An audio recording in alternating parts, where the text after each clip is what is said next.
अपना MP with Simi channel में आप सभी का बहुत बहुत स्वागत है।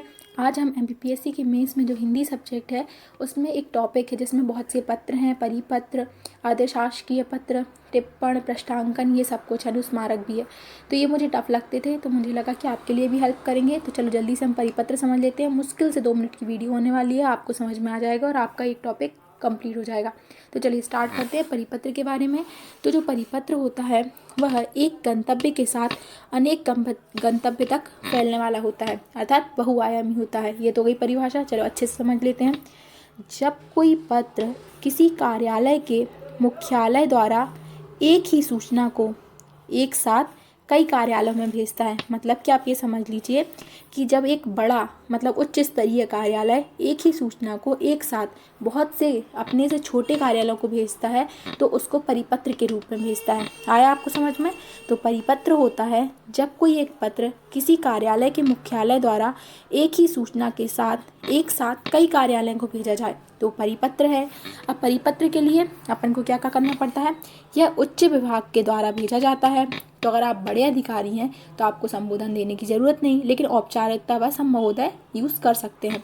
उसके साथ इसमें भावदीय लिखना नहीं होता, लेकिन औपचारिकता पूर्ण हमें लिखना पड़ता है।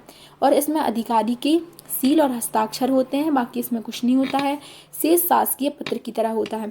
तो आपको बस इतना याद रखना है कि यह उच्च अधिकारी के द्वारा भेजे जाते हैं, तो इसमें ज़्यादा फॉर्मेलिटीज़ नहीं करनी पड़ती है, डायरेक्टली आप आदेश देने वाले होते हैं। ठीक है, तो अब इसका महत्व क्या है? इससे क्या होता है, जो सूचनाओं हैं उनमें एक रूपता आती है, त्रुटिहीन सूचनाएं प्रेषित होती हैं, मतलब इसमें कोई त्रुटि नहीं होती है।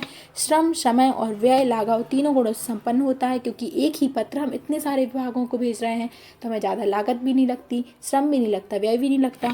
साथ ही सामान्य सूचनाओं की संप्रेषण के साथ साधक सार्थक है, मतलब कि जब सामान्य सूचनाओं को हम भेजते हैं तो ये समर्थ है। ठीक है, तो इस परिपत्र के द्वारा एक साथ हम बहुत सारे कार्यालयों में सूचना भेज सकते हैं। बहुत सिंपल है। ठीक है, तो आपको परिपत्र आई थिंक समझ में आ गया होगा। अब हम देख लेते हैं इसकी विशेषताओं के बारे में। तो जो परिपत्र है उसकी विशेषता ये है कि यह सदैव सरकारी प्रयोजन हेतु प्रयोग किया जाता है और इसकी दिशा उच्च अधिकारी से निम्न अधिकारी की ओर होती है, तो हमेशा ऊपर से नीचे की ओर होती है। इसमें हिंदी का प्रयोग किया जाता है, राजभाषा का प्रयोग किया जाता है। सूचनार्थ होने के कारण उत्तर की अपेक्षा नहीं की जाती। लेकिन आपको एक चीज़ याद रखना है कि परिपत्र में क्या होता है, हमने परिपत्र एक ने बनाया, उसको समस्त कार्यालयों में भेज लिया, तो उसके साथ हम एक कोरा पेज ऐड करते हैं। तो कोरा पेज ऐड करने पर उसमें क्या करते हैं, जिस विभाग के पास पहुंचता है वो अपनी सील और हस्ताक्षर करके पुनः जो लेटर हमने भेजा था वो उसी कार्यालय जिसने जहाँ से आया है वहाँ भेज देता है।